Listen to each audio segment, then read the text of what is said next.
Capítulo 6. Sonny. Chelsea Burkett se estaba quemando. Era finales del verano de 2009, y trabajaba muchas horas en una startup de Palo Alto, haciendo malabarismos con lo que en una empresa más consolidada habrían sido 5 roles diferentes. No es que ella estuviese en contra del trabajo duro. Como la mayoría de los graduados de 25 años de Stanford, el esfuerzo estaba en su ADN, pero anhelaba un poco de inspiración, y no encontraba ninguna en su trabajo. Dustang, su empleador, era una página web dedicada a los profesionales de las finanzas. Chelsea era una de las mejores amigas de Elizabeth en Stanford. Como estudiantes de primer año, vivían en dormitorios contiguos en Wilbur Hall, un gran complejo residencial en el extremo este del campus, e hicieron buenas migas desde el inicio. Elizabeth llevaba una camiseta roja, azul y blanca en la que ponía "No te metas con Texas", y lucía una gran sonrisa la primera vez que se encontraron. A Chelsea le pareció dulce, inteligente y divertida. Ambas eran sociables y extrovertidas, con ojos azules a juego. Hicieron lo que tocaba en cuanto a beber e ir de fiesta, y prometieron luchar por una hermandad de mujeres, en parte como un juego para poder vivir en un alojamiento estudiantil mejor. Pero, mientras que Chelsea era una adolescente normal que seguía intentando encontrarse a sí misma, Elizabeth parecía saber exactamente quién quería ser y qué quería hacer. Cuando regresó al campus con una patente que había escrito a comienzos del segundo año de universidad, Chelsea se quedó impresionada. Las dos jóvenes se mantuvieron en contacto durante los 5 años que transcurrieron desde que Elizabeth abandonó la universidad para poner en marcha Theranos. No se veían a menudo, pero se enviaban mensajes de texto de forma ocasional. Durante uno de esos intercambios de mensajes, Chelsea mencionó lo deprimente que era su trabajo, lo que llevó a responder a Elizabeth: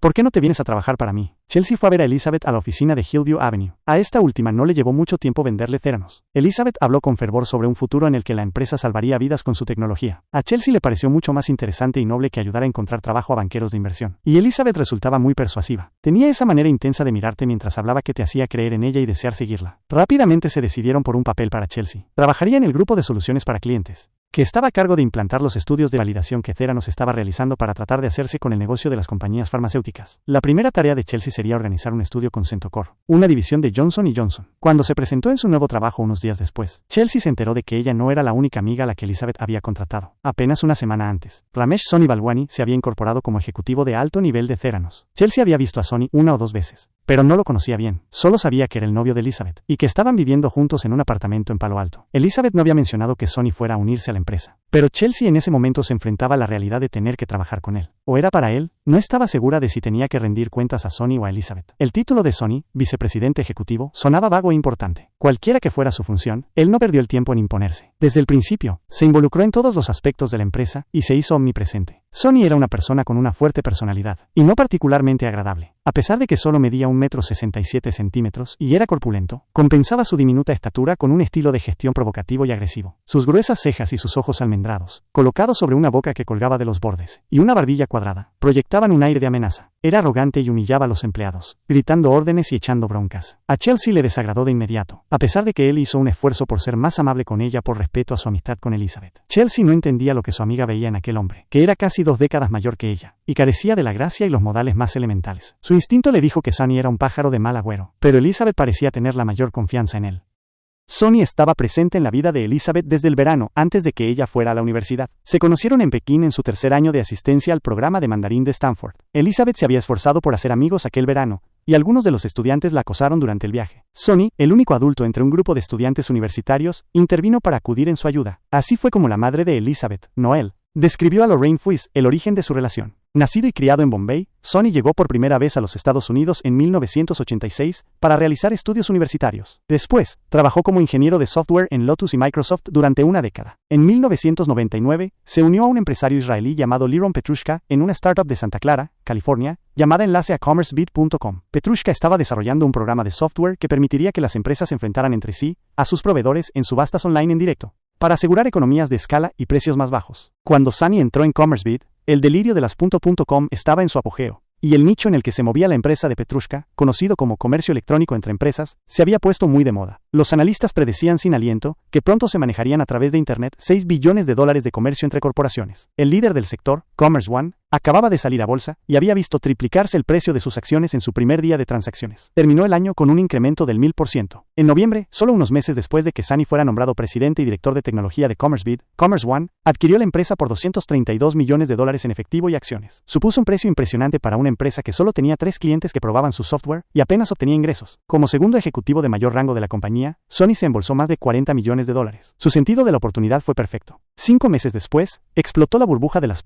.com y el mercado de valores se vino abajo. Finalmente, Commerce One se declaró en bancarrota. Sin embargo, Sonny no se consideraba afortunado. En su mente, él era un hombre de negocios brillante, y la ganancia inesperada de Commerce One supuso una validación de su talento. Cuando Elizabeth lo conoció, unos años más tarde, no tenía motivos para cuestionar aquello. Era una joven impresionable de 18 años, que veía en Sonny lo que ella quería ser. Una empresaria exitosa y rica. Se convirtió en su mentor, la persona que le enseñaría cómo hacer negocios en Silicon Valley. No está claro exactamente cuándo se enredaron sentimentalmente Elizabeth y Sonny, pero parece que no fue mucho tiempo después de que ella abandonara Stanford. Cuando se conocieron en China, en el verano de 2002, Sonny estaba casado con una artista japonesa llamada Keiko Fujimoto, y vivía en San Francisco. En octubre de 2004, se le catalogó como hombre soltero en la escritura de un bloque de apartamentos que compró en Channing Avenue, en Palo Alto. Otros registros públicos muestran que Elizabeth se mudó a aquel bloque en julio de 2005. Sonny pasó la década posterior a su breve y lucrativa temporada en Commerce Beat, sin hacer mucho más que disfrutar de su dinero y darle consejos a Elizabeth entre bastidores. Se quedó en Commerce One como vicepresidente hasta enero de 2001, y posteriormente se matriculó en una escuela de negocios en Berkeley. Más tarde recibió clases de informática en Stanford. Cuando se unió a Theranos en septiembre de 2009, el registro legal de Sonny contenía al menos una señal de alarma. Para eludir los impuestos sobre sus ganancias de Commerce Beat, había contratado a la empresa de contabilidad BDO Seidman, que se las apañó para que invirtiera en un paraíso fiscal. La maniobra generó una pérdida fiscal artificial de $41 millones, que compensó sus ganancias de Commerce Beat, lo que casi eliminó sus obligaciones tributarias. Cuando, en 2004, el Servicio de Tributación Interior tomó medidas enérgicas contra la práctica, Sonny se vio obligado a pagar los millones de dólares en impuestos atrasados que debía tras un acuerdo al que llegó con la agencia. En un cambio radical de estrategia, demandó a BDO, alegando que él había sido un ingenuo en asuntos fiscales y que la empresa lo había engañado a sabiendas. La demanda fue resuelta en 2008 en términos no revelados. Dejando de lado los problemas fiscales, Sonny estaba orgulloso de su riqueza, y le gustaba divulgarla con sus coches. Conducía un Lamborghini Gallardo y un Porsche 911, ambos de color negro. Los dos tenían matrículas personalizadas. En la del Porsche ponía DAZKPTL Gulo, en una referencia en tono de burla al tratado de Karl Marx sobre el capitalismo. La matrícula de Lamborghini era VDIVICI, un juego de palabras con la frase Beni, Vidi, Vici, Vain, Vi, Vencí, que Julio César usó para describir su rápida y decisiva victoria en la batalla de Sela, en una carta que envió al Senado romano. La forma en que Sonny se vestía también estaba destinada a transmitir opulencia, aunque no necesariamente buen gusto. Llevaba camisas blancas de diseño con mangas abullonadas, jeans lavados con ácido y mocasines azules de Gucci. Siempre llevaba desabrochados los 3 botones de la parte superior de sus camisas, con lo que dejaba al descubierto el vello del pecho, además de una fina cadena de oro que llevaba alrededor del cuello. En todo momento emanaba de él un olor acre de colonia, combinado con los coches llamativos. La impresión general era la de alguien que iba a un club nocturno en lugar de ir a la oficina. Sonny era experto en software, y ahí era donde se suponía que debía aportar un valor añadido a Theranos. En una de las primeras reuniones de la empresa a las que asistió, se jactó de haber escrito 1 millón de líneas de código. Algunos empleados pensaban que aquello era absurdo. Sonny había trabajado en Microsoft, donde los equipos de ingenieros de software habían escrito el sistema operativo de Windows a razón de 1000 líneas de código por año de desarrollo. Incluso suponiendo que Sonny fuera 20 veces más rápido que los programadores de Windows, aún le habría llevado 50 años hacer lo que decía. Sonny era fanfarrón y condescendiente con los empleados, pero a veces también se mostraba extrañamente esquivo. Cuando Don Lucas aparecía por la oficina, 1 o 2 veces al mes, para visitar a Elizabeth, Sonny desaparecía de forma repentina. Un empleado encontró en una impresora de la oficina una nota que Elizabeth le había enviado por fax a Lucas, en la que alababa las habilidades y el currículum de Sonny, por lo que ella no había ocultado su contratación. Pero personas como Dave Nelson, el ingeniero que había ayudado a Tony Nugent a construir el primer prototipo del Edison, y que ahora estaba sentado frente al cubículo de Chelsea, comenzaron a sospechar que Elizabeth estaba restándole importancia ante la junta sobre la magnitud del papel. También estaba la turbia cuestión de qué le dijo la joven a la junta directiva sobre su relación con él. Cuando Elizabeth informó a Tony de que Sonny se incorporaba a la empresa, Tony le preguntó si todavía eran pareja. Ella respondió que la relación había terminado. En adelante, se trataba estrictamente de negocios, dijo, pero aquello resultaría no ser cierto. La asignación de Chelsea a Centocor la llevó a Amberes, Bélgica, en otoño de 2009. Daniel Young, un espabilado doctor en bioingeniería por el MIT, la acompañó allí. A Daniel le habían contratado 6 meses antes para ayudar a añadir una nueva dimensión al sistema de análisis de sangre de Theranos, el modelo predictivo. Cuando Elizabeth se proponía hacer negocios con los ejecutivos farmacéuticos por aquel entonces, les decía que Theranos podía pronosticar cómo reaccionarían los pacientes a los medicamentos que estaban tomando. Los resultados de las pruebas de esos pacientes serían registrados en un programa informático patentado que había desarrollado la compañía. A medida que se introdujeran más resultados en el programa, mejoraría cada vez más su capacidad para predecir las probabilidades de cambio de los marcadores en sangre durante el tratamiento, dijo. Parecía innovador, pero había un problema. Los resultados de las analíticas debían ser fiables para que las predicciones del programa informático tuvieran algún valor, y Chelsea comenzó a tener dudas al respecto poco después de llegar a Bélgica. Se suponía que Theranos ayudaría a Centocor a evaluar cómo respondían los pacientes a un medicamento para el asma mediante la medición de un biomarcador en su sangre llamado inmunoglobulina E alérgeno específica, o IgE. Pero a Chelsea los dispositivos de Theranos le parecían muy defectuosos. Se producían fallos mecánicos con frecuencia. Los cartuchos o bien no se insertaban correctamente en los lectores, o algo dentro de estos últimos no funcionaba correctamente. Incluso cuando los dispositivos no se rompían, podía resultar difícil obtener de ellos cualquier tipo de resultado. Sony siempre culpaba a la conexión inalámbrica, y en algunos casos tenía razón. El proceso mediante el cual se generaban los resultados de las pruebas implicaba un viaje transatlántico de unos y ceros. Cuando se finalizaba el análisis de sangre, una antena de telefonía móvil que había dentro del lector transmitía los datos del voltaje producidos por la señal luminosa a un servidor en Palo Alto. El servidor analizaba los datos y transmitía un resultado final a un teléfono móvil en Bélgica. Cuando la conexión móvil era débil, la transmisión de datos fallaba. Pero había otras cosas, además de la conexión inalámbrica, que podían interferir en la generación de un resultado. Casi todos los análisis de sangre requieren de una cierta cantidad de disolución para disminuir la concentración de sustancias en sangre que pueden causar estragos en la prueba. En el caso de los inmunoensayos quimioluminiscentes, la clase de test que realizaba el Edison, era necesario diluir la sangre para filtrar los pigmentos que absorben la luz y otros componentes que podían interferir en la emisión de la señal luminosa. La cantidad de disolución requerida por el sistema de Theranos era mayor de lo habitual, debido al pequeño tamaño de las muestras de sangre en el que Elizabeth insistía. Para que el lector tuviera suficiente líquido con el que funcionar, la cantidad de las muestras debía aumentarse de forma significativa. La única forma de hacerlo era diluir más la sangre. Y eso a su vez, hacía que la señal luminosa fuera más débil y más difícil de medir con precisión. En pocas palabras, algo de disolución era bueno, pero demasiada disolución era malo. Los Edison también eran muy sensibles a la temperatura ambiente. Para que funcionaran correctamente, necesitaban utilizarse a 34 grados centígrados exactamente. Había dos calentadores de 11 voltios incorporados dentro del lector, para tratar de mantener esa temperatura cuando se estaba realizando un análisis de sangre. Pero en entornos más fríos, como en ciertos hospitales de Europa, Dave Nelson había notado que los pequeños calentadores no mantenían los lectores lo suficientemente calientes. Sony no sabía ni entendía nada de aquello porque no tenía experiencia en medicina y mucho menos en ciencias de laboratorio. Tampoco tenía la paciencia suficiente como para escuchar las explicaciones de los científicos. Simplemente, era más fácil culpar a la conexión móvil. Chelsea no tenía mucho más conocimiento sobre ciencia que Sony, pero era amiga de Gary Frenzel, jefe del equipo de los químicos, y dedujo de sus conversaciones que las dificultades iban mucho más allá de los problemas de conectividad. Lo que Chelsea no sabía en aquel momento era que uno de sus socios farmacéuticos ya se había retirado de la asociación con la startup. A principios de aquel año, Pfizer informó a Theranos de que finalizaba su colaboración, porque los resultados del estudio de validación de Tennessee no le habían servido de nada. Elizabeth había intentado dar lo mejor de sí vertiendo los resultados del estudio de 15 meses en un informe de 26 páginas que había enviado al gigante farmacéutico de Nueva York. Pero dicho informe había revelado demasiadas inconsistencias. El estudio no mostraba ninguna relación clara entre la caída en los niveles de proteína de los pacientes y la administración de los medicamentos antitumorales. Y el informe había revelado una serie de meteduras de pata similares a las que Chelsea estaba presenciando en Bélgica, como los fallos mecánicos y los errores de la transmisión inalámbrica. Culpaba a esta última de la existencia de vegetación tupida, techos de metal y a la mala calidad de la señal por lo remoto de la ubicación. Dos de los pacientes de Tennessee habían llamado a las oficinas de Theranos en Palo Alto para quejarse de que los lectores no arrancaban debido a problemas de temperatura. La solución, según el informe, consistía en pedir a los pacientes que alejaran los lectores de las unidades de aire acondicionado y de posibles corrientes de aire. Un paciente colocó el dispositivo en su autocaravana y el otro en una habitación muy caliente, y los extremos de temperatura habían afectado a la capacidad de los lectores para mantener la temperatura deseada, señalaba el informe. Ese informe nunca se compartió con Chelsea. Ella ni siquiera sabía de la existencia del estudio de Pfizer. Cuando regresó a Palo Alto después de sus 3 semanas de estancia en Amberes, Chelsea descubrió que la atención de Elizabeth y Sunny había pasado de Europa a otra parte del mundo, México. Desde la primavera se había desatado en ese país una epidemia de gripe porcina, y Elizabeth pensó que ofrecía una gran oportunidad para exhibir el Edison. La persona que había plantado ese germen en su cabeza era Seth Michelson, director científico de Theranos. Seth era un genio de las matemáticas que anteriormente había trabajado en el laboratorio de simuladores de vuelo de la NASA. Su especialidad era la biomatemática, el uso de modelos matemáticos para ayudar a entender los fenómenos en la biología. En Theranos estaba a cargo de la elaboración del modelado predictivo, y era el jefe de Daniel Young. Seth se parecía a Doc Emmett Brown, de la película de 1985, Regreso al futuro, protagonizada por Michael J. Fox. No tenía el pelo blanco y loco de Doc, pero lucía una enorme barba gris muy rizada que le daba un aire de científico loco. Aunque tenía casi 60 años todavía decía mucho amigo, y se animaba enormemente cuando explicaba conceptos científicos.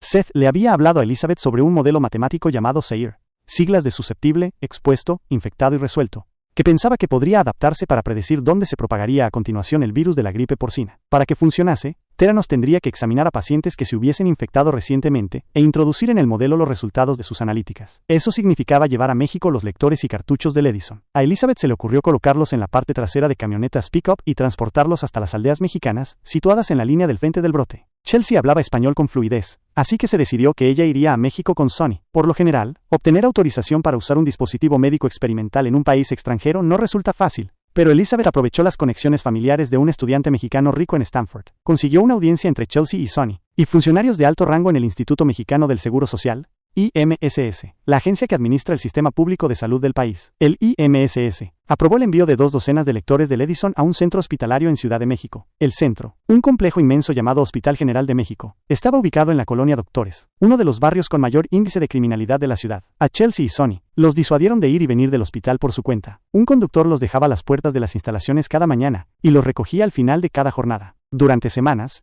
Chelsea pasó días encerrada en una pequeña habitación en el interior del centro. Los lectores del Edison estaban apilados en estantes a lo largo de una pared. Los refrigeradores que contenían muestras de sangre se alineaban a lo largo de otra. La sangre procedía de pacientes infectados que habían sido tratados en el hospital. El trabajo de Chelsea era calentar las muestras, colocarlas en los cartuchos, poner los cartuchos en los lectores y ver si daban positivo para el virus. Una vez más, las cosas no salieron bien. Con frecuencia, los lectores mostraban mensajes de error, o el resultado que regresaba de Palo Alto era negativo para el virus, cuando debería haber sido positivo. Algunos de los lectores no funcionaban en absoluto, y Sonny seguía culpando a la transmisión inalámbrica. Chelsea se sentía frustrada y triste. Se cuestionaba lo que estaba haciendo allí. Gary Frenzel y algunos otros científicos de Theranos le habían dicho que la mejor forma de diagnosticar el H1N1, como se llamaba el virus de la gripe porcina, era con un hisopo nasal, y que analizarlo en sangre era de una utilidad cuestionable. Ella le había planteado esa cuestión a Elizabeth antes de irse, pero esta última le había restado importancia. No los escuches, había dicho de los científicos. Siempre se están quejando. Chelsea y Sonny tuvieron varias reuniones con funcionarios del IMSS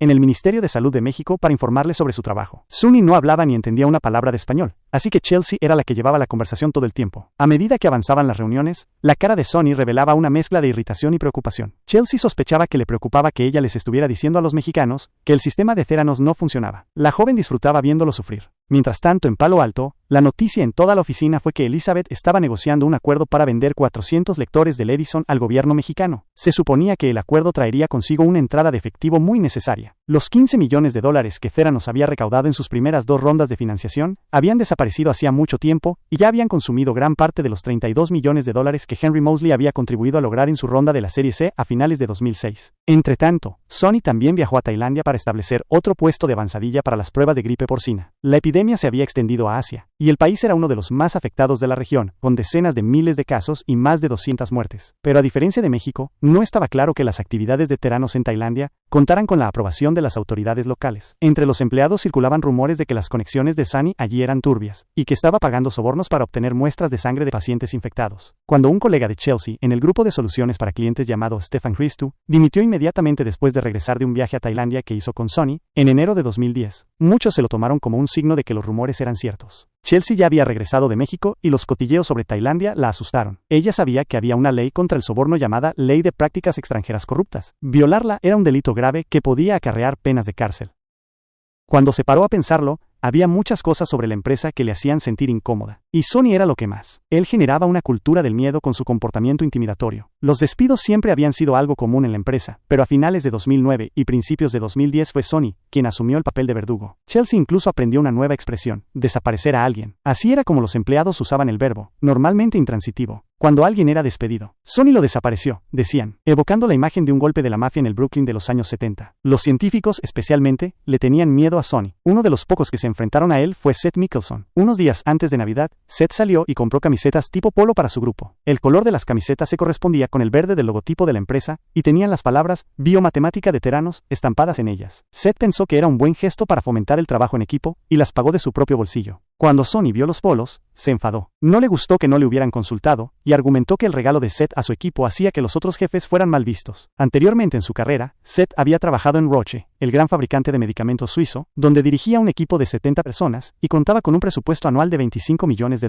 Decidió que no iba a dejar que Sonny le sermoneara sobre temas de gestión. No se arredró y se enzarzaron en una pelea a gritos. Después de aquello, parecía que Sonny se la tenía jurada a Seth, y lo acosaba frecuentemente, lo que llevó a este último a buscarse otro trabajo. Lo encontró unos meses más tarde en una compañía con sede en Redwood City, llamada Genomic Health, y entró en el despacho de Elizabeth con la carta de dimisión en la mano para notificarlo. Sonny, que estaba allí, abrió la carta, la leyó, y luego se la arrojó a Seth a la cara. «No aceptaré esto», gritó. Seth le contestó también a gritos. «Tengo noticias para usted, señor». En 1863, el presidente Lincoln liberó a los esclavos. La respuesta de Sonny fue sacarlo del edificio. Pasaron semanas antes de que Seth pudiera recuperar sus libros de matemáticas, revistas científicas y las fotos de su esposa que estaban sobre su mesa. Tuvo que reclutar a la nueva abogada de la compañía, Jody Sutton, y a un vigilante de seguridad para que le ayudaran a empaquetar sus cosas tarde, por la noche de un día laborable, cuando Sonny no estaba cerca. Sonny también se enganchó con Tony Nugent un viernes por la noche. Sonny había estado dando órdenes directas y ejerciendo una intensa presión sobre un joven ingeniero que estaba en el equipo de Tony, lo que provocó que aquel se derrumbara por el estrés. Tony se enfrentó a Sonny al respecto y la discusión subió de tono rápidamente. Poniéndose como una furia, Sonny gritó que les estaba haciendo un favor a todos al ofrecer su tiempo a la empresa y que la gente debería estar un poco más agradecida. He ganado suficiente dinero como para cuidar de mi familia durante 7 generaciones. No necesito estar aquí, le gritó a Tony a la cara. Tony replicó con su acento irlandés. No tengo un centavo y tampoco necesito estar aquí. Elizabeth tuvo que intervenir para desactivar la situación. Dave Nelson pensó que Tony sería despedido y que tendría un nuevo jefe el lunes por la mañana. Sin embargo, Tony de alguna manera sobrevivió al enfrentamiento. Chelsea intentó quejarse de Sonny a Elizabeth, pero no pudo comunicarse con ella. Su vínculo parecía demasiado fuerte como para que se tambaleara. Cada vez que Elizabeth salía de su despacho, que estaba separado del de Sonny por una sala de conferencias acristalada, inmediatamente este salía del suyo y caminaba a su lado. A menudo, la acompañaba hasta los lavabos, que estaban en la parte de atrás del edificio, lo que provocó que algunos empleados se preguntaran medio en broma si no estarían esnifando rayas de cocaína allí. En febrero de 2010, después de trabajar 6 meses en Theranos, Chelsea había perdido todo su entusiasmo por seguir en la empresa y estaba pensando en renunciar. Odiaba a Sonny. Los proyectos de México y Tailandia parecían estar perdiendo fuerza a medida que disminuía la pandemia de gripe porcina. La empresa daba tumbos de una iniciativa mal concebida a otra, como un niño con trastorno por déficit de atención. Para remate, el novio de Chelsea vivía en Los Ángeles, y ella volaba entre Los Ángeles y la bahía de San Francisco cada fin de semana para verlo. Los continuos viajes la estaban matando. Mientras se debatía sobre qué hacer, sucedió algo que apresuró su decisión. Un día, el estudiante de Stanford, cuyas conexiones familiares Elizabeth había aprovechado en México, llegó con su padre. Chelsea no estaba allí para presenciar la visita, pero la gente en la oficina lo estuvo comentando después. El padre creía que padecía algún tipo de cáncer. Al enterarse de sus preocupaciones en materia de salud, Elizabeth y Sonny lo convencieron para que Theranos le hiciera una analítica con objeto de detectar biomarcadores de cáncer. Tony Nugent, que tampoco presenció el encuentro, se enteró algo más tarde ese mismo día por Gary Frenzel. Bueno, ha sido interesante, le dijo a Tony, con una voz que transmitía desconcierto. Hoy hemos jugado a los médicos. Chelsea se quedó horrorizada. El estudio de validación en Bélgica y los experimentos en México y Tailandia eran una cosa. Se suponía que eran solo para fines de investigación y no tenían relación con la forma en que se trataba a los pacientes. Pero animar a alguien a confiar en un análisis de sangre de Theranos para tomar una decisión médica importante era algo completamente diferente. A Chelsea le pareció imprudente e irresponsable. Se alarmó aún más cuando poco después, Sonny y Elizabeth comenzaron a distribuir copias de los formularios de solicitud que los médicos solían pedir a los laboratorios de análisis de sangre, y hablaron con entusiasmo sobre las grandes oportunidades que ofrecía el realizar las pruebas en consumidores. Se acabó, pensó Chelsea para sí. Esto ha cruzado demasiadas líneas rojas. Se acercó a Elizabeth y le dijo que quería renunciar, pero decidió guardarse sus recelos para ella misma. En cambio, le dijo a su amiga que sus viajes de fin de semana estaban teniendo un coste demasiado alto y que quería mudarse a Los Ángeles a tiempo completo. Cosa que en cualquier caso era cierta. Se ofreció a quedarse durante un periodo transitorio, pero Elizabeth y Sonny no quisieron. Si Chelsea se marchaba, mejor que lo hiciera de forma inmediata. Le dijeron. Le pidieron que no dijera nada cuando saliera a las 3 personas que le rendían cuentas a ella. Chelsea protestó. No le parecía bien huir como un ladrón en mitad de la noche. Pero Sonny y Elizabeth se mostraron firmes. No debía hablarles. Chelsea salió al día soleado de Palo Alto con sentimientos encontrados. El que predominaba era el de alivio, pero también se sentía mal por no haber podido despedirse de su equipo y decirles por qué se iba. Les habría dado el motivo oficial, que se mudaba a Los Ángeles, pero Sonny y Elizabeth no habían confiado en que ella hiciese eso. Querían controlar la narrativa de su partida. Chelsea también estaba preocupada por Elizabeth. En su implacable deseo de ser la fundadora de una startup de éxito, había construido una burbuja a su alrededor que la estaba alejando de la realidad, y la única persona a la que dejaba entrar en ella era una mala influencia. ¿Cómo podía su amiga no verlo? Capítulo 7. El Dr. J. Mientras el calendario pasaba de 2009 a 2010, los Estados Unidos continuaban sumidos en un profundo malestar económico. En los 2 años anteriores, casi 9 millones de personas habían perdido su empleo en la peor recesión desde la Gran Depresión. Millones más habían sido golpeados con notificaciones de ejecución hipotecaria. Pero en el área de 3.900 kilómetros cuadrados al sur de San Francisco, que forman los límites de Silicon Valley, los espíritus de los animales volvían a despertarse. Un nuevo hotel de lujo en Sand Hill Road, llamado Rosewood, siempre estaba lleno, a pesar de que los precios de las habitaciones alcanzaban los $1,000 por noche. Con sus palmeras importadas y la proximidad al campus de Stanford, se había convertido rápidamente en el destino favorito de capitalistas de riesgo, fundadores de startups e inversores de fuera de la ciudad que acudían a su restaurante y bar junto a la piscina para discutir ofertas y ser vistos. Bentleys, Maseratis y McLarens se alineaban en su aparcamiento de piedra. Mientras el resto del país se lamía las heridas de la devastadora crisis financiera, se estaba iniciando un nuevo auge tecnológico, alimentado por varios factores. Uno de ellos fue el gran éxito de Facebook. En junio de 2010, la valoración privada de la red social se elevó a $23.000 millones. 6 meses más tarde, saltó a $50.000 millones. Todos los fundadores de startups del Valle querían ser el siguiente Mark Zuckerberg, y muchos capitalistas de riesgo anhelaban tener un asiento en el siguiente cohete a la riqueza. La aparición de Twitter, que se valoró en más de $1.000 millones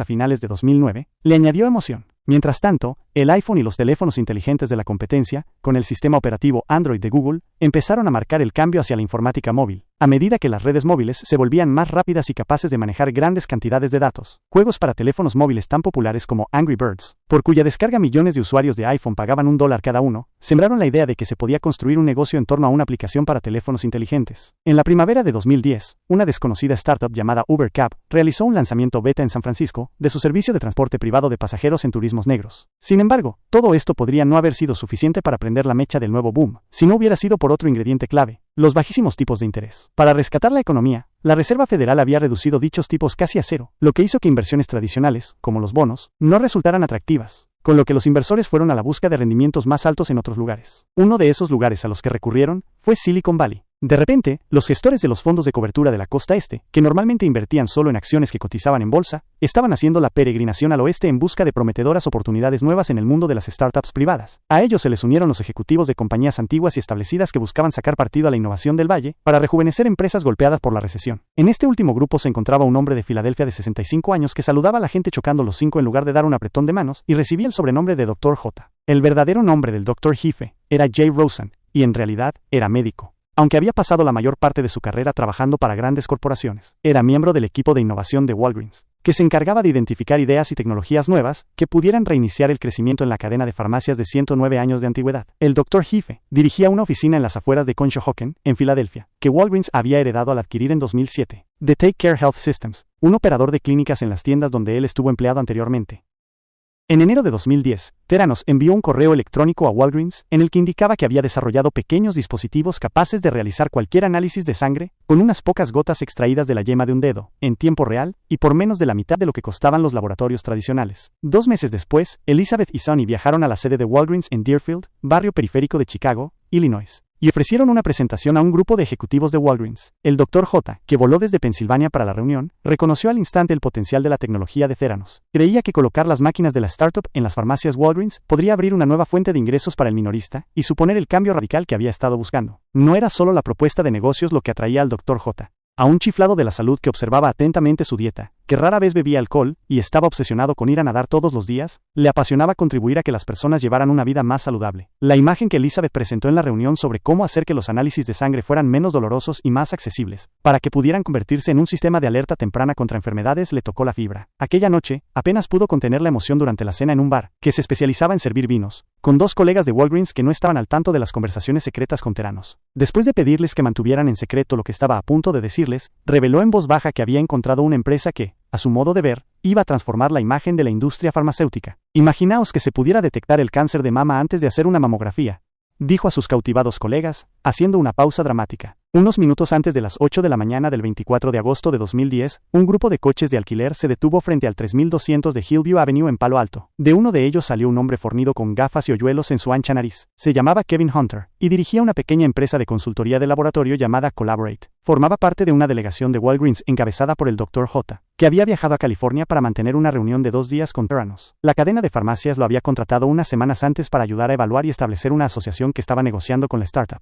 Hunter tenía una afinidad especial con el ámbito en que operaba Walgreens. Su padre, su abuelo y su bisabuelo habían sido farmacéuticos. De pequeño, pasó los veranos ayudando a su padre a atender el mostrador y reponiendo los estantes de las farmacias que tenían en las bases aéreas de Nueva York, Texas y Nuevo México. Sin embargo, a pesar de lo familiarizado que estaba con las farmacias, los laboratorios clínicos era en lo que verdaderamente Hunter era experto. Después de obtener su máster en administración de empresas en la Universidad de Florida, había pasado los primeros 8 años de su carrera trabajando para Quest Diagnostics, el gigante proveedor de servicios de laboratorio. Posteriormente, había lanzado Collaborate, que asesoraba sobre temas de laboratorio a clientes que iban desde hospitales hasta empresas de capital privado. Lo primero que percibió Hunter cuando cerró la puerta de su coche de alquiler y caminó hacia la entrada de la oficina de Theranos fue un brillante Lamborghini negro aparcado justo al lado. Parece que alguien está tratando de impresionarnos, pensó. Elizabeth y Sonny lo saludaron a él y al resto del equipo de Walgreens en lo alto de un tramo de escaleras y los condujeron a la sala de conferencias acristalada que se hallaba entre las oficinas de ambos. Allí se les unió Daniel Young, que había sucedido a Seth Mickelson como jefe del equipo de biomatemáticas de Theranos. Del lado de Walgreens, además de Hunter y el Dr. J, habían hecho el viaje otras 3 personas. Un ejecutivo belga llamado Renat van den Hoof,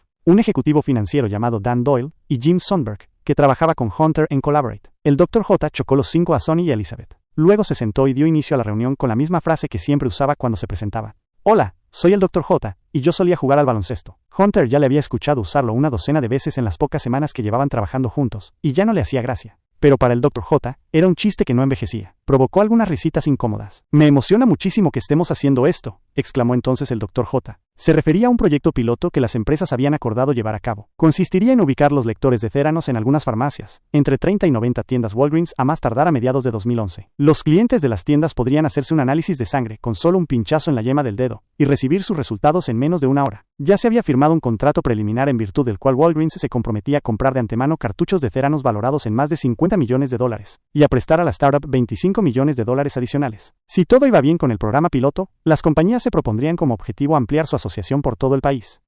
Era inusual que Walgreens se moviera tan rápido. Las oportunidades que el equipo de innovación identificaba, normalmente se quedaban retenidas en comités internos y se veían ralentizadas por la gigante burocracia del minorista. El Dr. J se las arregló para acelerar aquel proceso yendo directamente a Wade Miquelon, director financiero de Walgreens, y haciéndole responsable del proyecto. Miquelon debía volar esa noche y unirse a ellos en la sesión del día siguiente. Aproximadamente a la media hora de debatir sobre el programa piloto, Hunter preguntó dónde estaban los lavabos. Elizabeth y Sonny se pusieron visiblemente rígidos. La seguridad era primordial, dijeron, y cualquier persona que saliera de la sala tenía que ir acompañada. Sonny escoltó a Hunter al baño, le esperó en la puerta y luego volvió con él a la sala de conferencias. A Hunter aquello le pareció innecesario y extrañamente paranoico. Al regresar de los lavabos, echó un vistazo a las oficinas en busca de un laboratorio, pero no vio nada que se le pareciera. Eso era porque estaba abajo, le dijeron. Hunter dijo que esperaba verlo en algún momento en el transcurso de la visita, a lo que Elizabeth respondió, sí, si tenemos tiempo. Theranos le había dicho a Walgreens que tenía un laboratorio a punto desde una perspectiva comercial, y lo había provisto con una lista de 190 y 2 análisis de sangre diferentes que, según alegaban, podían realizar sus dispositivos patentados. En realidad, aunque había un laboratorio en la planta baja, era solo un laboratorio de I+D, donde Gary Frenzel y su equipo de bioquímicos llevaban a cabo sus investigaciones. Además, la mitad de las pruebas que había en la lista no se podían realizar como inmunoensayos quimioluminiscentes, la técnica de ensayo en la que se basaba el sistema de Edison. Requerían diferentes métodos de prueba que estaban fuera del alcance de este último. La reunión se reanudó y se prolongó hasta la mitad de la tarde,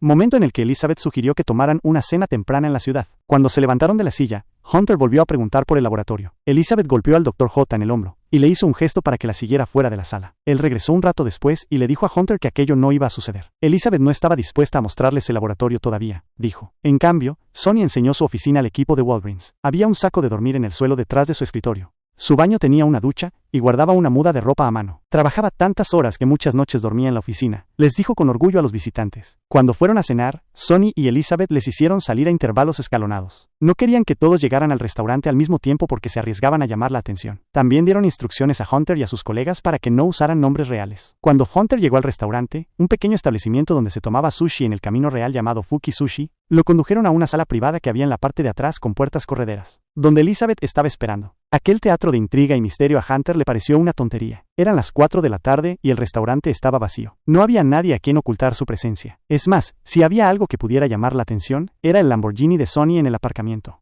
Hunter estaba empezando a sospechar. Con su jersey negro de cuello alto, su voz profunda y tomando colrizada verde todo el día, Elizabeth hacía todo lo posible por emular a Steve Jobs, pero no parecía tener una comprensión sólida de lo que distinguía los diferentes tipos de análisis de sangre. Theranos tampoco había cumplido con sus 2 peticiones básicas: dejarle ver su laboratorio y hacer una demostración en directo de un análisis de vitamina D en su dispositivo. El plan original de Hunter era que Theranos analizara su sangre, y la del Dr. J. Luego volverse a hacer una analítica en el hospital de Stanford aquella noche y comparar los resultados. Incluso había dispuesto que un patólogo estuviera esperando en el hospital para rellenar el volante de petición de los análisis y extraer su sangre. Pero Elizabeth afirmó que la habían avisado con muy poca antelación, a pesar de que la petición se había hecho hacía 2 semanas. Había algo más que le molestaba a Hunter: la actitud de Sonny. Actuaba a la vez de una forma altanera y caballerosa. Cuando la delegación de Walgreens mencionó la posibilidad de llevar a su departamento de informática para que ayudaran en los preparativos del programa piloto, Sonny desechó la idea sin más diciendo: los informáticos son como los abogados, evítenlos el mayor tiempo posible. A Hunter, aquel tipo de enfoque le pareció una forma segura de buscarse problemas. Sin embargo, El Dr. J no parecía compartir su escepticismo. Estaba encandilado con el aura de Elizabeth y con disfrutar en el entorno de Silicon Valley. A Hunter le recordaba a una groupie que hubiera volado por todo el país para asistir a un concierto de su grupo favorito. Cuando volvieron a reunirse en la oficina de Theranos a la mañana siguiente, se les unió Wade Miquelon, director financiero de Walgreens. Wade había negociado el contrato del programa piloto directamente con Elizabeth. Él también parecía ser un gran fan suyo. A mitad de la reunión de aquel día, Elizabeth montó un gran show al darle a Miquelon una bandera estadounidense que, según dijo, había sobrevolado un campo de batalla en Afganistán. La joven había escrito en ella una dedicatoria para Walgreens. Hunter pensó que todo aquello era extraño. Walgreens le había llevado allí para examinar la tecnología de Theranos, pero no se le había permitido hacerlo. Lo único que habían sacado de su visita era una bandera dedicada. Y sin embargo, al Dr. J y a Miquelon no les importó. En lo que a ellos se refería, la visita había ido a la perfección. Un mes más tarde, en septiembre de 2010, un grupo de ejecutivos de Walgreens se reunió con Elizabeth y Sunny en una sala de conferencias en la sede de la cadena de farmacias en Deerfield. El ambiente era festivo. Flotaban globos rojos con el logotipo de Walgreens sobre una mesa cargada de entremeses. Wade Miquelon y el Dr. J dieron a conocer el proyecto Beta, nombre en clave del programa piloto de Theranos, a los ejecutivos senior de Walgreens. De pie frente a una diapositiva titulada "Rompiendo con la industria de los laboratorios", proyectada en una gran pantalla, uno de los ejecutivos de Walgreens cantaba Imagine. Para celebrar la alianza, el equipo de innovación tuvo la idea de adaptar la letra a la canción de John Lennon y usarla como himno de la asociación. Cuando terminó el incómodo acto de karaoke, Elizabeth y Sonny animaron a los ejecutivos de Walgreens a que se hicieran un análisis de sangre. Habían llevado a la reunión varias máquinas blanquinegras. Los ejecutivos de Walgreens se pusieron en fila detrás de Kermit Crawford, presidente del negocio de las farmacias, y Colin Watts, jefe del equipo de innovación, para que les pincharan la yema de un dedo. Hunter, que ya trabajaba para Walgreens a tiempo completo como consultor in situ para el equipo de innovación, no participó en la reunión. Pero cuando escuchó que a varios ejecutivos de Walgreens les habían hecho las analíticas, pensó que aquella era la ocasión para ver finalmente cómo funcionaba la tecnología. Se dijo que haría el seguimiento con Elizabeth sobre los resultados de las pruebas la siguiente vez que hablaran. En un informe que había elaborado después de la visita a Palo Alto, Hunter advirtió que Theranos podría estar exagerando o sobreestimando en qué punto se encuentran científicamente con los cartuchos/dispositivos. También recomendaba que Walgreens incorporara a alguien dentro de Theranos a través del lanzamiento del programa piloto, y ofrecía como voluntaria para la tarea a una de sus colegas de Collaborate, una pequeña mujer británica llamada June Smart, quien recientemente había acabado un trabajo administrando los laboratorios de Stanford. Theranos rechazó la idea. Hunter preguntó por los resultados de los análisis de sangre unos días más tarde en la videoconferencia semanal que las compañías usaban como su principal modo de comunicación. Elizabeth respondió que Theranos solo podía entregar los resultados a alguien que fuese médico. El Dr. J, al que llamaron a Conshohocken, le recordó a todos que él era médico titulado. Así que, ¿por qué Theranos no procedía y le enviaba los resultados? Acordaron que Sonny haría el seguimiento aparte con él. Pasó un mes y seguía sin haber resultados. La paciencia de Hunter se estaba agotando. Durante la llamada de aquella semana, las dos partes discutieron un cambio repentino que Theranos había hecho a su estrategia reguladora. Inicialmente, había declarado que sus análisis de sangre se clasificarían como exentos, en virtud de las enmiendas de mejora de laboratorios clínicos, CLIA por sus siglas en inglés, Ley Federal de 1988 que regulaba los laboratorios. Las pruebas exentas de CLIA generalmente implicaban procedimientos de laboratorio simples que la FDA había aprobado para su uso en el hogar. En ese momento, Theranos cambiaba de parecer y alegaba que las pruebas que ofrecerían en las tiendas Walgreens eran pruebas desarrolladas en laboratorio. Suponía una gran diferencia. Las pruebas desarrolladas en laboratorio se encontraban en una zona gris entre la FDA y otro regulador federal de salud, los Centros de Servicios de Medicare y Medicaid, los CMS por sus siglas en inglés. Como se conocía a los centros de esta última agencia, supervisaban los laboratorios clínicos bajo CLIA, mientras que la FDA regulaba el equipo de diagnóstico que los laboratorios compraban y utilizaban para sus pruebas. Pero nadie regulaba de cerca las pruebas que los laboratorios diseñaban con métodos propios. Elizabeth y Sonny tuvieron un malhumorado intercambio de ideas con Hunter sobre las implicaciones del cambio. Sostenían que todas las grandes empresas de laboratorio usaban, en su mayoría, pruebas desarrolladas en laboratorio, cosa que Hunter sabía que no era cierta. Para Hunter, el cambio hizo que fuera aún más importante verificar la precisión de las pruebas de Theranos. Sugirió hacer un estudio de 50 pacientes en el que compararían los resultados de Theranos con los del hospital de Stanford. Había trabajado con Stanford y conocía a gente allí. Sería fácil organizarlo. En la pantalla del ordenador, Hunter notó un cambio inmediato en el lenguaje corporal de Elizabeth. Ella se puso visiblemente en guardia y a la defensiva. No creo que queramos hacer eso en este momento, dijo, y cambió rápidamente de tema, pasando a otros asuntos que había en el orden del día de la llamada. Después de colgar, Hunter se llevó a Renat a un lado y le dijo que algo no marchaba bien. Las señales de alarma se estaban acumulando. Primero, Elizabeth le había negado el acceso a su laboratorio. Posteriormente, ella había rechazado su propuesta de incorporar a alguien con ellos en Palo Alto, y ahora se negaba a hacer un simple estudio comparativo. Para colmo, Theranos había extraído sangre del presidente del negocio de farmacias de Walgreens, uno de los ejecutivos más importantes de la compañía, y no le daban el resultado de la prueba. Renat escuchaba con una expresión de dolor en el rostro. No podemos seguir con esto, dijo. No podemos arriesgarnos a la posibilidad de que CVS firme un acuerdo con ellos en 6 meses y termine siendo real. La rivalidad de Walgreens con la compañía CVS, con base en Rhode Island y que era un tercio más grande en términos de ingresos, afectaba a prácticamente todo lo que hacía la cadena de farmacias. Era una visión miope del mundo difícil de entender para alguien ajeno al asunto como lo era Hunter,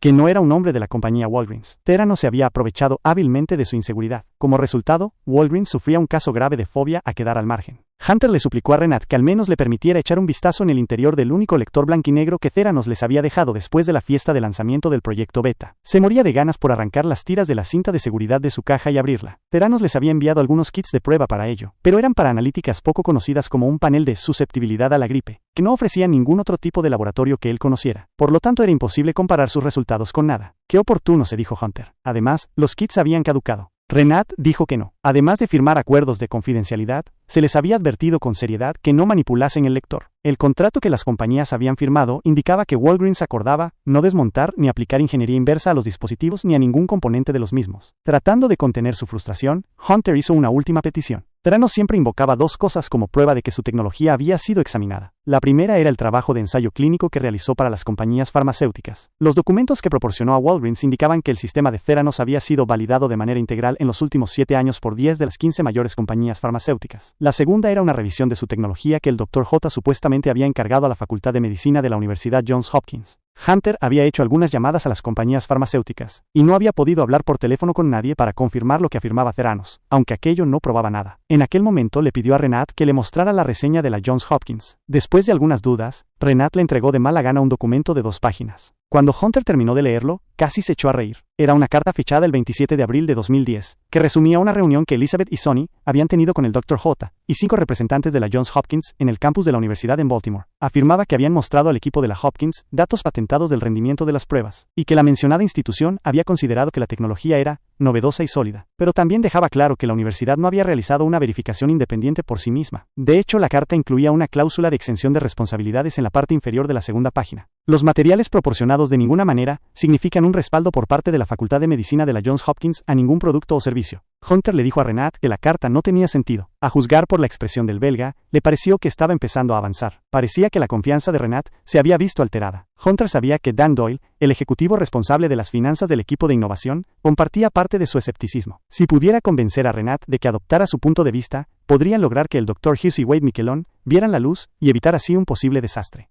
Walgreens no era el único gran socio minorista al que Theranos cortejaba. Durante aquel mismo periodo, los empleados de Theranos comenzaron a darse cuenta de las visitas a las oficinas de Hillview Avenue de un caballero mayor de aire serio, con gafas sin montura, traje y corbata. Era Steve Bird, el director ejecutivo de Safeway. Bird llevaba 17 años al mando de Safeway, una de las cadenas de supermercados más grandes del país. Por el camino, su enfoque disciplinado de la razón de ser del negocio de comestibles, que le valió el aplauso de Wall Street durante su primera década como director ejecutivo, dio paso a un intenso interés por el cuidado de la salud. Se había interesado enormemente por el tema, después de darse cuenta de que el aumento de los costes médicos de Safeway amenazaba con llevar a la empresa a la quiebra algún día si no hacía algo para controlarlos. Fue un precursor en programas innovadores de salud preventiva y de bienestar para sus empleados, y se convirtió en un defensor de la cobertura sanitaria universal, lo que le hizo ser uno de los únicos directores ejecutivos republicanos que adoptaron muchos de los principios del Obamacare. Al igual que el Dr. J, él se tomaba en serio su propia salud. Entrenaba en una cinta de correr a las 5 de la mañana y levantaba pesas por las noches, después de la cena. Por invitación de Bird, Elizabeth llegó un día a la sede de la cadena de supermercados en Pleasanton, al otro lado de la bahía de San Francisco, para hacer una presentación. Mientras el director ejecutivo de Safeway y un grupo de sus altos ejecutivos escuchaban intrigados, ella describió cómo su fobia a las agujas la había llevado a desarrollar una tecnología innovadora que hacía que los análisis de sangre no solo fueran más accesibles, sino también más rápidos y más baratos. Llevaba uno de sus dispositivos blanquinegros para demostrar cómo funcionaba. La presentación tuvo un fuerte impacto en Larry Renda, vicepresidenta ejecutiva de Safeway. El marido de Renda padecía un cáncer de pulmón. Su sangre tenía que ser analizada con frecuencia para que los médicos pudieran ajustar la medicación. Cada extracción de sangre suponía un ejercicio de tortura porque sus venas desaparecían. El sistema de punción digital de Theranos sería una bendición para él, pensó. Renda, que había empezado a trabajar en Safeway a los 16 años como embolsadora a tiempo parcial,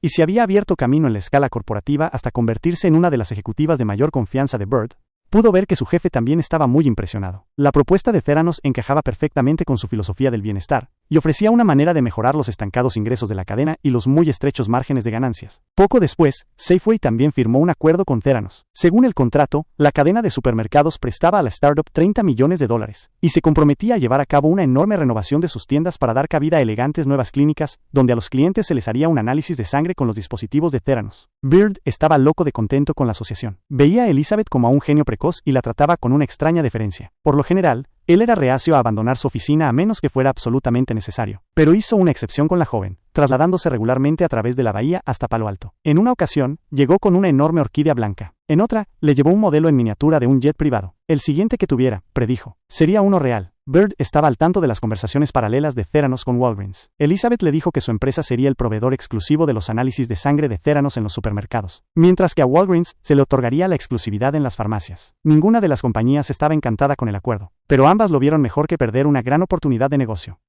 En Chicago, los esfuerzos de Hunter para que Renat se tomara en serio sus sospechas se vieron frustrados a mediados de diciembre de 2010, cuando Renat informó a sus colegas de que se marcharía a finales de año. Le habían ofrecido un trabajo como director ejecutivo de una empresa en Nueva Jersey que hacía indicadores de temperatura para las compañías farmacéuticas. Era una oportunidad profesional que no podía dejar pasar. Walgreens nombró a una sustituta interna, una ejecutiva llamada Trish Lipinski, que tenía cierta experiencia con el mundo de los laboratorios. Antes de Walgreens había trabajado en el Colegio Americano de Patólogos, asociación médica que representa a los científicos de laboratorio. Hunter no perdió el tiempo en hacerle saber lo que pensaba sobre el proyecto Theranos. Tengo que detener esto porque algún día todo ello será una mancha en el expediente de alguien, le dijo. También expresó su escepticismo directamente al Dr. J. Pero aquello no sirvió de mucho. El Dr. J. era un firme e incansable defensor de Theranos. En todo caso, pensaba que Walgreens se estaba moviendo muy lentamente. Después de saberlo del modelo en miniatura del jet que Steve Bird le había dado a Elizabeth, le había dicho a Trish que Walgreens necesitaba mostrarle más cariño a la joven. Para sorpresa de Hunter, incluso había dejado de preguntarles a Elizabeth y a Sonny por los resultados de las pruebas de la fiesta del lanzamiento.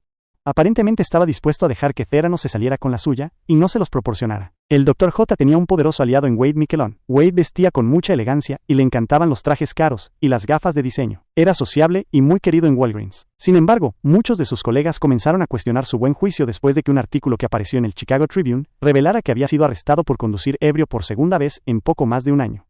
No debió haberse puesto detrás del volante de un coche en absoluto. Su carné de conducir aún estaba suspendido por el arresto anterior. Peor aún, se negó a pasar la prueba del alcoholímetro y no superó la de sobriedad sobre el terreno. El incidente hizo que se ganara un nuevo apodo en los pasillos de la sede de Walgreens, Michelob. La conducción bajo los efectos del alcohol de Wade y la devoción ciega del Dr. J para con Theranos no inspiraban confianza en que el proyecto beta estuviera en las mejores manos. Pero eso estaba más allá del alcance de Hunter. Se concentró en lo que podía controlar y continuó haciendo preguntas difíciles en las videollamadas semanales, hasta que un día, a principios de 2011, Trish le dijo que Elizabeth y Sonny ya no lo querían en las llamadas ni en las reuniones que mantenían entre las dos compañías. Les parecía que creaba demasiada tensión y que interfería en la realización del trabajo, dijo. Walgreens no tenía más remedio que cumplir con sus demandas o Theranos se iría, agregó. Hunter trató de convencerla para que rechazara la petición. ¿Por qué Walgreens le pagaba a su empresa $25,000 al mes para que mirara por sus intereses y lo iban a mantener a raya y le iban a dificultar el hacer su trabajo? No tenía sentido. Sus protestas fueron educadamente ignoradas, y Elizabeth y Sonny se salieron con la suya. Hunter continuó trabajando con el equipo de innovación y brindando su experiencia cuando se le preguntaba. Pero su exclusión de las llamadas y reuniones posteriores lo marginó y limitó sus aportaciones. Mientras tanto, Walgreens siguió adelante con el proyecto. Como parte de los preparativos del programa piloto, Hunter se unió al equipo de innovación en un viaje que hicieron a un almacén camuflado en un parque industrial a unas pocas millas de las instalaciones de Deerfield. En el interior, la compañía había construido una réplica a gran escala de una de sus tiendas. Estaba provista de un laboratorio de análisis de sangre, con estantes diseñados específicamente para adaptarse a las dimensiones de los lectores blanquinegros de Theranos. Ver la tienda simulada y su pequeño laboratorio le hizo darse cuenta a Hunter de lo auténtico que era todo. Pronto se les iba a extraer sangre a pacientes reales, e iba a ser analizada en uno de esos, pensó con inquietud. Capítulo 8. El Minilab. Con Walgreens y Safeway a bordo como socios minoristas, Elizabeth se enfrentaba repentinamente a un problema que ella misma había creado. Les había dicho a ambas compañías que su tecnología podía realizar cientos de pruebas en pequeñas muestras de sangre. La verdad era que el sistema del Edison solo podía realizar inmunoensayos, un tipo de análisis que usaba anticuerpos para medir las sustancias en sangre. Los inmunoensayos incluían algunas pruebas de laboratorio comúnmente solicitadas por los médicos, como son las analíticas para determinar la cantidad de vitamina D o detectar el cáncer de próstata. Pero muchos otros análisis rutinarios, que miden desde el colesterol hasta el azúcar en sangre, requerían técnicas de laboratorio completamente diferentes. Elizabeth necesitaba un nuevo dispositivo, uno que pudiera realizar más de un tipo de análisis. En noviembre de 2010, contrató a un joven ingeniero llamado Kent Frankovich y le puso a cargo de su diseño. Kent acababa de obtener un máster en ingeniería mecánica por Stanford. Antes de aquello, había pasado 2 años trabajando para el laboratorio de propulsión a chorro de la NASA en Pasadena, donde había ayudado a construir Curiosity, el rover de Marte. Kent, a su vez, reclutó a Greg Bainey, un amigo que había conocido en la NASA, para luego entrar a trabajar para SpaceX, la compañía de cohetes de Elon Musk, con base en Los Ángeles. Con 1,98 m de estatura y 118 kilos, Greg poseía la constitución de un liniero de la Liga Nacional de Fútbol Americano, pero su físico escondía un intelecto agudo y un fino sentido de la observación. Durante un periodo de varios meses, Kent y Greg se convirtieron en los empleados favoritos de Elizabeth. Ella participaba en sus sesiones de intercambio de ideas y hacía sugerencias sobre qué sistemas robóticos deberían considerar. Les dio tarjetas de crédito de empresa y les permitió encargar cualquier tipo de equipamiento y material que quisieran. Elizabeth bautizó a la máquina que les encargó que construyeran como el Minilab. Como el nombre sugería, la gran preocupación de la joven era el tamaño del mismo. Aún alimentaba la idea de que algún día pudiera ponerlo en los hogares de la gente, y quería algo que cupiera sobre una mesa o en una estantería. Eso planteaba algunos retos en materia de ingeniería porque para ejecutar todas las pruebas que ella quería, el Minilab necesitaba muchos más componentes que el Edison. Además del tubo fotomultiplicador del Edison, el nuevo dispositivo tendría que embutir otros 3 instrumentos de laboratorio en un pequeño espacio: un espectrofotómetro,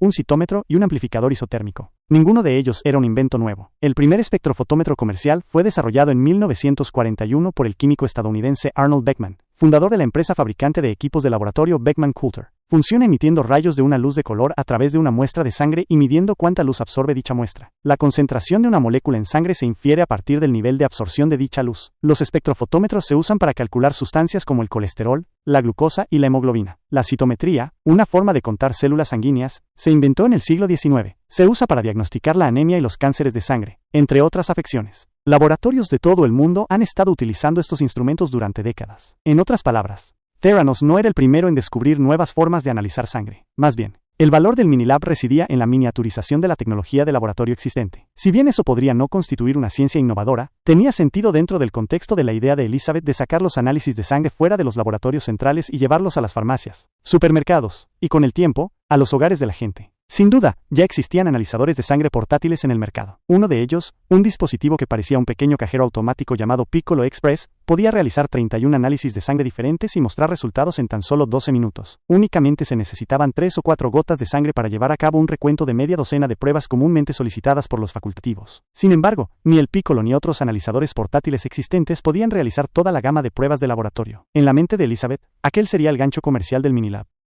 Greg dedicó mucho tiempo a estudiar instrumentos que había en el mercado hechos por fabricantes de equipos de diagnóstico para aplicarles ingeniería inversa y hacerlos más pequeños. Encargó un espectrofotómetro a una compañía llamada Ocean Optics y lo desarmó para entender cómo funcionaba. Se convirtió en un proyecto interesante, pero aquello le hizo cuestionarse su enfoque. En lugar de construir nuevos instrumentos desde cero para que se ajustaran a las dimensiones arbitrarias que Elizabeth había dispuesto, Greg consideró que harían mejor en tomar los componentes existentes en el mercado, con los que estaban trabajando para miniaturizarlos, e integrarlos para probar cómo funcionaba el sistema general. Una vez que tuvieran un prototipo que funcionara, podrían preocuparse de reducirlo. Hacer hincapié primero en el tamaño del sistema y después en cómo funcionaba era empezar la casa por el tejado. Pero Elizabeth no cedía. Greg estaba en medio de una ruptura sentimental con la chica con la que había salido en Los Ángeles, así que iba a la oficina los sábados para distraerse. Él se daba cuenta de que Elizabeth realmente apreciaba aquel detalle. Lo consideraba un signo de lealtad y dedicación. Le dijo a Greg que también quería ver a Kent ir los fines de semana. Le molestaba que su amigo no lo hiciera. Mantener el equilibrio entre trabajo y vida personal le parecía un concepto extraño. Visita la tumba de Fray Damián. Ella se pasaba todo el día en la oficina. Como a la mayoría de la gente, cuando la conoció, a Greg le había sorprendido la voz profunda de Elizabeth. Pronto comenzó a sospechar que era fingida. Una noche, cuando concluyeron una reunión en su oficina, poco después de que él se uniera a la empresa, ella tuvo un lapsus y utilizó la voz de una mujer joven con un sonido más natural. «Estoy realmente contenta de que estés aquí», le dijo, mientras se levantaba de su silla, en un tono varias octavas más alto de lo normal. Con la emoción, parecía haberse olvidado momentáneamente de encender el tono grave. Cuando Greg lo pensó, había una cierta lógica en su actuación. Silicon Valley era un mundo abrumadoramente masculino. Los capitalistas de riesgo eran todos hombres, y a él no se le ocurría ninguna mujer fundadora de startup destacada. En algún momento, Elizabeth debió de haber decidido que era necesario llamar la atención de la gente y que la tomaran en serio. Unas semanas después del incidente de la voz, Greg descubrió otra pista de que Theranos no era un lugar de trabajo normal. Se había hecho amigo de Gary Frenzel. Aunque Gary parecía un dejado, pesaba 136 kilos y caminaba por la oficina con pantalones holgados, una camiseta de gran tamaño y Crocs. Greg descubrió que era una de las personas más inteligentes que había en la empresa. Gary padecía de un caso grave de apnea del sueño, y más de una vez durante las reuniones, Greg lo veía quedarse dormido y despertarse de repente para refutar una idea estúpida que alguien había propuesto y sugerir una alternativa brillante. Cuando un día salieron juntos de la oficina, Gary bajó la voz y en tono conspiratorio le dijo a Greg algo que alarmó al joven. Elizabeth y Sonny tenían una relación sentimental. A Greg aquello le pilló por sorpresa. Pensó que no era apropiado que la directora ejecutiva de una empresa y su ejecutivo número 2 estuvieran durmiendo juntos, pero lo que más le molestó fue el hecho de que lo ocultaran. Esa era una información crucial que, según él, debería haberse comunicado a los nuevos empleados. Para Greg, la noticia arrojó una nueva luz, sobre todo lo referente a Theranos. Si Elizabeth no estaba siendo sincera al respecto, ¿sobre qué otra cosa podría estar mintiendo? El nepotismo en Theranos adquirió una nueva dimensión en la primavera de 2011, cuando Elizabeth contrató a su hermano menor, Christian, como director asociado de gestión de producto. Christian Holmes había salido de la universidad 2 años antes, y no tenía unas cualificaciones claras para trabajar en una empresa de diagnóstico de sangre, pero eso poco le importaba a Elizabeth. Lo que le importaba mucho más era que su hermano era alguien en quien podía confiar. Christian era un joven bien parecido con ojos del mismo tono azul profundo que su hermana. Pero ahí era donde las similitudes entre ellos empezaban y terminaban. Christian no tenía nada de la ambición y el empuje de su hermana. Era un chaval normal al que le gustaba ver deportes, cortejar a las chicas y divertirse con los amigos. Después de graduarse por la Universidad de Duke en 2009, había trabajado como analista en una firma de Washington, D.C. que asesoraba a empresas sobre buenas prácticas. Cuando llegó a Theranos por primera vez, Christian no tenía muchas tareas que hacer, por lo que pasaba parte del día leyendo noticias de deportes. Lo ocultaba cortando y pegando artículos de la página web de ESPN en correos electrónicos vacíos, para que desde lejos pareciera que estaba absorto en la correspondencia relacionada con el trabajo. Christian pronto contrató a 4 de sus hermanos de fraternidad de Duke, Jeff Blickman, Nick Menchel, Dan Edlin y Sani Hadziametovich. Más tarde se les unió un quinto amigo de Duke, Max Fosk. Alquilaron una casa todos juntos cerca del club de campo de Palo Alto, y se dieron a conocer dentro de Theranos como el Frat Pack. Al igual que Christian, ninguno de los otros chicos de Duke tenía experiencia o formación relevante en análisis de sangre o dispositivos médicos, pero su amistad con el hermano de Elizabeth los hizo saltar por encima de la mayoría del resto de empleados en la jerarquía de la empresa. Para entonces, Greg había convencido a varios de sus amigos de que se unieran a Theranos. 2 de ellos eran compañeros de su época de licenciatura en Georgia Tech, Jordan Carr y Ted Pasco. El tercero era un colega que había hecho en Pasadena mientras trabajaba para la NASA llamado Trey Howard. Resultaba que Trey había ido a la Universidad de Duke unos años antes que el Frat Pack. Jordan, Trey y Ted fueron asignados al grupo de gestión de producto junto con Christian y sus amigos, pero no se les otorgó el mismo nivel de acceso a la información confidencial. Muchas de las reuniones secretas que Elizabeth y Sonny celebraban para elaborar estrategias sobre las asociaciones con Walgreens y Safeway les estaban vedadas, mientras que Christian y sus hermanos de fraternidad eran invitados a participar. El Frat Pack se granjeó el aprecio de Sonny y Elizabeth por trabajar largas jornadas. Sonny cuestionaba constantemente el compromiso de los empleados hacia la empresa. La cantidad de horas que una persona dedicaba a la oficina, si estaba haciendo un trabajo productivo o no, eran su máximo indicador de dicho compromiso. A veces, se sentaba en la gran sala de conferencias acristalada y contemplaba las filas de cubículos intentando identificar quién estaba holgazaneando. Las numerosas noches que pasaban en la oficina no dejaban tiempo para hacer ejercicio, por lo que Christian y sus amigos se iban a hurtadillas a entrenar durante el día. Para eludir la atenta mirada de Sonny, se escabullían del edificio en distintos momentos usando diferentes salidas. También tenían cuidado de no regresar juntos o al mismo tiempo. Ted Pasco, que había dejado una carrera en Wall Street para probar suerte en Silicon Valley, pero que no tenía unas funciones claras durante sus primeros meses en Theranos, se divertía cronometrando sus entradas y salidas. Varios miembros del Frat Pack se unieron un día a Greg y a 2 de sus colegas del departamento de ingeniería para almorzar en la gran terraza con vistas al aparcamiento. Una discusión sobre el bajo coeficiente intelectual de algunos de los mejores futbolistas del mundo les llevó a debatir esta cuestión. ¿Preferirías ser inteligente y pobre, o tonto y rico? Los 3 ingenieros eligieron inteligente y pobre, mientras que el Frat Pack votó unánimemente por tonto y rico. Greg se sorprendió por lo clara que se dibujaba la línea entre los dos grupos. Todos tenían entre 20 y 30 años, y contaban con una buena formación, pero valoraban cosas diferentes. Christian y sus amigos siempre estaban listos y dispuestos a obedecer las órdenes de Elizabeth y Sonny. Su entusiasmo por complacer se puso de manifiesto cuando se conoció la noticia de que Steve Jobs había muerto la noche del día 5 de octubre de 2011. Elizabeth y Sonny querían rendirle homenaje con una bandera de Apple a media asta en los terrenos de Hillview Avenue. A la mañana siguiente, Jeff Blickman, un tipo alto y pelirrojo que jugaba al béisbol universitario en Duke, se presentó como voluntario para llevar a cabo la misión. No pudo encontrar a la venta ninguna bandera de Apple adecuada, por lo que Blickman consiguió una hecha a medida en vinilo. Mostraba el famoso logotipo de Apple en blanco sobre fondo negro. La tienda a la que acudió tardó un poco de tiempo en hacerla. Blickman no regresó con ella hasta una hora tardía ese mismo día. Entretanto, el trabajo en la empresa se paralizó mientras Elizabeth y Sonny andaban con cara mustia por la oficina, consumidos por la búsqueda de la bandera de Apple. Greg era consciente de la fascinación de Elizabeth por Jobs. Ella se refería a él como Steve, como si fueran amigos íntimos. En un momento dado, ella le comentó que un documental que apoyaba la teoría de la conspiración del 11S no habría estado disponible en iTunes si Steve no hubiera creído que había algo de cierto en ello. Greg pensó que aquello era una tontería. Estaba bastante seguro de que Jobs no había visionado personalmente todas las películas que se alquilaban o vendían en iTunes. Elizabeth parecía tener una imagen exagerada de él, como la de un ser que todo lo ve y todo lo sabe. Un mes o 2 después de la muerte de Jobs, algunos de los colegas de Greg en el departamento de ingeniería empezaron a notar que Elizabeth tomaba prestados comportamientos y técnicas de gestión descritos en la biografía de Walter Isaacson sobre el fallecido fundador de Apple. Todos ellos también estaban leyendo el libro y podían señalar en qué capítulo se encontraba, basándose en el periodo de la carrera de Jobs que trataba de personificar. Elizabeth incluso le dio al Minilab un nombre en clave inspirado en Jobs, el 4S. Era una referencia al iPhone 4S, que Apple había hecho público casualmente el día antes de que Jobs falleciera. El periodo de luna de miel de Greg, en Theranos, terminó cuando su hermana solicitó un trabajo en la empresa. Después de entrevistarse tanto con Elizabeth como con Sonny, en abril de 2011, recibió una oferta para unirse al equipo de gestión de producto al mes siguiente.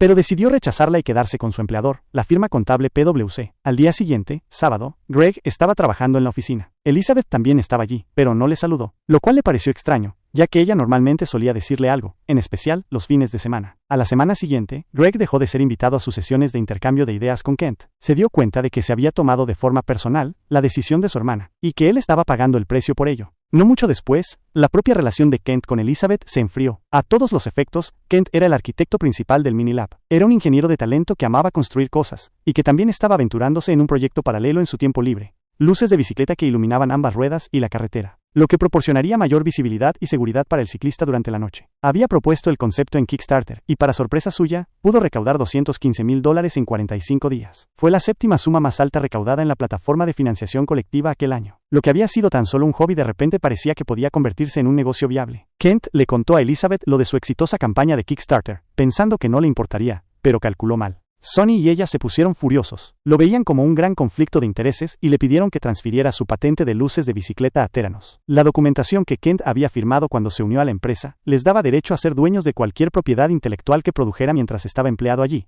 sostuvieron. Kent no estaba de acuerdo. Él había trabajado en su pequeña aventura en su tiempo libre, y le parecía que no había hecho nada malo. Tampoco veía como un nuevo tipo de luces de bicicleta representaba una amenaza para un fabricante de equipos de análisis de sangre. Pero Elizabeth y Sonny no lo olvidaban. Reunión tras reunión, intentaron que él entregara la patente. Aumentaron la presión llevando al nuevo abogado principal de Theranos, David Doyle, a algunas de las reuniones. Mientras observaba cómo se desarrollaba el enfrentamiento, Greg se convenció de que no se trataba tanto de la patente como de castigar a Kent por su aparente deslealtad. Elizabeth esperaba que sus empleados dieran lo mejor de sí mismos a Theranos, especialmente aquellos como Kent, a quien ella encomendaba grandes responsabilidades. Kent no solo no había dado lo mejor de sí, sino que había dedicado parte de su tiempo y energía a otro proyecto de ingeniería. Eso explicaba por qué él no iba a trabajar los fines de semana, como Elizabeth quería que hiciera. Tal como lo veía la joven, Kent la había traicionado. Al final, se llegó a un frágil compromiso. Kent se cogería unas vacaciones no remuneradas para dar una oportunidad a su negocio de luces de bicicleta. Cuando terminara de mimar a su proyecto favorito, tendrían una conversación sobre si podría regresar y en qué condiciones. La marcha de Kent puso a Elizabeth de mal humor. Recurrió entonces a Greg y a otros para tomar el relevo. Greg también notó una creciente urgencia en los comportamientos de Elizabeth y de Sonny. Parecían estar presionando al equipo de ingenieros para cumplir con algún tipo de plazo de entrega, sin comunicarles cuál era esa fecha límite. Debían de haberle prometido algo a alguien, pensó. A medida que Elizabeth se impacientaba con el ritmo del desarrollo del Minilab,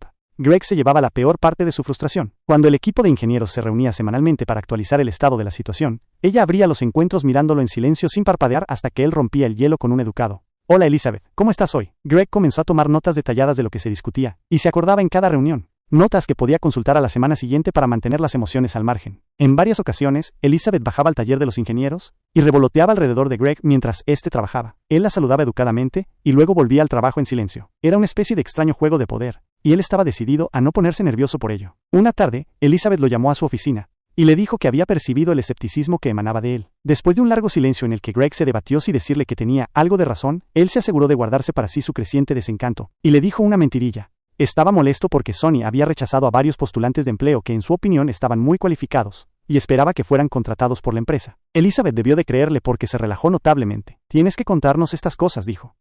Una tarde de un día laborable en diciembre de 2011, Theranos contrató varios autobuses para llevar a sus empleados, que ahora sumaban más de 100, a la bodega Thomas Fogarty en Woodside. Era el lugar favorito de Elizabeth para celebrar eventos corporativos. El edificio principal de la bodega y sus instalaciones para eventos adyacentes estaban construidos sobre pilotes en la ladera de la colina y ofrecían vistas panorámicas de los ondulados viñedos de la finca y del valle que se extendía más allá. La ocasión era la fiesta anual de Navidad de la empresa. Mientras los empleados tomaban algo en una barra libre dentro del edificio principal de la bodega antes de sentarse a cenar, Elizabeth dio un discurso. «El Minilab es lo más importante que la humanidad haya construido. Si no creéis que sea así, deberíais iros ahora», declaró, echando un vistazo a su audiencia con una mirada seria en el rostro. «Todos debemos trabajar todo lo humanamente posible para lograrlo». Trey, el amigo que Greg había conocido mientras vivía en Pasadena, y al que había atraído a Theranos, le tocó el pie a este último. Se miraron el uno al otro con complicidad. Lo que Elizabeth acababa de decir confirmaba el psicoanálisis barato que ellos hacían de su jefa. Se veía a sí misma como una figura histórica mundial, una Marie Curie moderna. 6 semanas después, estaban de vuelta en la bodega Fogarty,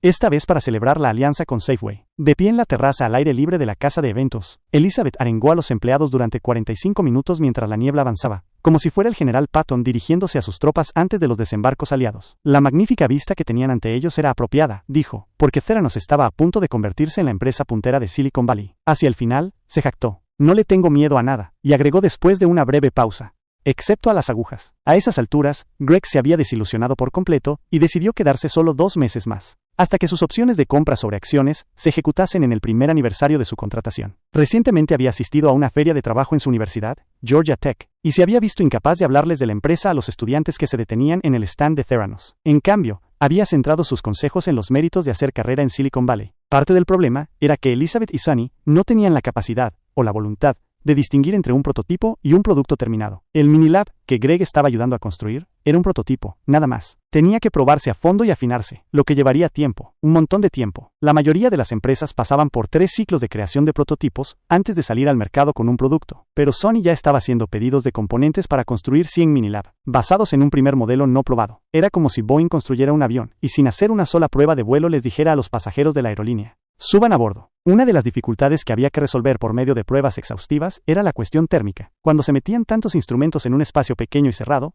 se introducían variaciones inesperadas de temperatura que podían interferir en los procesos químicos y desbaratar el comportamiento del sistema general. Sonny parecía pensar que con tan solo poner todas las partes en una caja y encenderlas, funcionaría. Como si fuera así de fácil. En un momento dado, Sonny llevó a Greg y a un ingeniero de más edad llamado Tom Brumet a la gran sala de conferencias acristalada y cuestionó su grado de implicación. Greg se enorgullecía de no perder nunca la calma, pero aquella vez lo hizo. Se inclinó amenazadoramente sobre la mesa. Su enorme y musculoso armazón se elevaba sobre Sonny. «Maldita sea, estamos trabajando como burros», gruñó. Sonny retrocedió y se disculpó. Sonny era un tirano. Despedía a la gente tan a menudo que dio lugar a una pequeña rutina en el almacén de la planta baja. John Fancio, el afable jefe de la cadena de suministro, trabajaba allí y se había convertido en el lugar de confianza donde los empleados iban a desahogarse o a cotillar. Cada pocos días, Edgar Paz, jefe del equipo de seguridad de Theranos, venía con una mirada maliciosa en el rostro, con una tarjeta de identificación oculta en la mano. Al verlo, John y el equipo de logística se reunían con emoción, sabiendo lo que venía a continuación. A medida que Paz se acercaba, lentamente giraba la tarjeta de su colgante y revelaba el rostro que había en la parte de delante, provocando gritos ahogados de asombro. Se trataba de la última víctima de Sonny. John se había hecho buen amigo de Greg, Jordan, Trey y Ted. Juntos, los 5 formaban una pequeña isla de cordura en la empresa. John era probablemente el único jefe de cadena de suministro estratégico en el área de la bahía que trabajaba a pocos metros de la fría puerta enrollable del muelle de carga. Pero aquello le gustaba porque le mantenía alejado del control de Sonny y de la obsesiva importancia que concedía al número de horas que trabajaba la gente. Por desgracia, trabajar en el almacén fue lo que finalmente provocó la desaparición de John. Una mañana de febrero de 2012, uno de los muchachos receptores que trabajaban allí con él llegó al trabajo en un coche Acura nuevecito. Se lo enseñó a John con orgullo, quien le felicitó por ello. Sin embargo, al día siguiente, el coche tenía una gran abolladura. Alguien lo había golpeado en el aparcamiento de las oficinas. John encontró al culpable al revisar el resto de coches que estaban aparcados allí, en busca de señales de una colisión. Pertenecía a uno de los consultores indios que Sonny había contratado para ayudar con el desarrollo del software. John se enfrentó al propietario cuando salió para echarse un cigarro con sus amigos. Aquel lo negó, a pesar de que John había usado una cinta métrica para comprobar la correspondencia entre el tamaño de la abolladura del Acura y el rasguño de su coche. Un truco que había aprendido deber hacerlo a los policías. John aconsejó a su colega del almacén que informara del percance a la policía y les mostrara las pruebas. Ahí fue cuando la situación se agravó. Los consultores de software indios subieron para quejarse a Sonny, que bajó tan furioso que le temblaban las manos. «Oh, ¿en serio? ¿Quieres ser policía?», le gritó Sonny a John, con la voz resumando sarcasmo. «Vete a ser de policía». Luego se dirigió a un vigilante de seguridad que estaba cerca, y señalando a John le dijo: «Sáquelo de aquí». Después de ver a Edgar Paz revelar la identidad de decenas de empleados que Sonny había despedido el año anterior, era el turno de que dieran la patada a John. El despido de su amigo no le sentó bien a Greg, y afianzó su decisión de dejar la empresa. Un mes más tarde, un joven ingeniero con el que trabajaba, sin querer, chamuscó algunos tableros eléctricos del Minilab. Sonny convocó a Greg y a Tom Brumet a su oficina, y, enfadado, les exigió que le dijeran quién era el culpable. Se negaron, sabiendo muy bien que Sonny despediría al joven si le daban su nombre. Como por casualidad, las opciones sobre acciones de Greg acababan de ejecutarse. Al final del día, regresó a la oficina de Sonny y le entregó su carta de dimisión. Sonny la aceptó con calma, pero, en cuanto se fue Greg, convocó uno tras otro a Trey, Jordan y Ted para juzgar sus intenciones. Los 3 le aseguraron que la decisión de Greg no les afectaba para nada, y que seguían comprometidos con trabajar en Theranos por mucho tiempo, sabiendo que aquello era lo que Sonny quería oír. Greg trabajó un último sábado durante su periodo de preaviso. Sonny se mostró agradecido, y le invitó a una reunión que Elizabeth iba a celebrar al lunes siguiente en Newark, una pequeña ciudad directamente enfrente de Palo Alto, al otro lado de la bahía de San Francisco. Theranos acababa de alquilar una gran planta de fabricación para producir el Minilab en grandes cantidades. Elizabeth iba a inaugurar el cavernoso y vacío espacio para los empleados. Ella divisó a Greg entre el público mientras hablaba, y fijó la vista en él. Si alguien aquí cree que no está trabajando en lo mejor que haya construido el ser humano, o si es escéptico al respecto, entonces debería irse, dijo repitiendo los temas de su discurso de Navidad.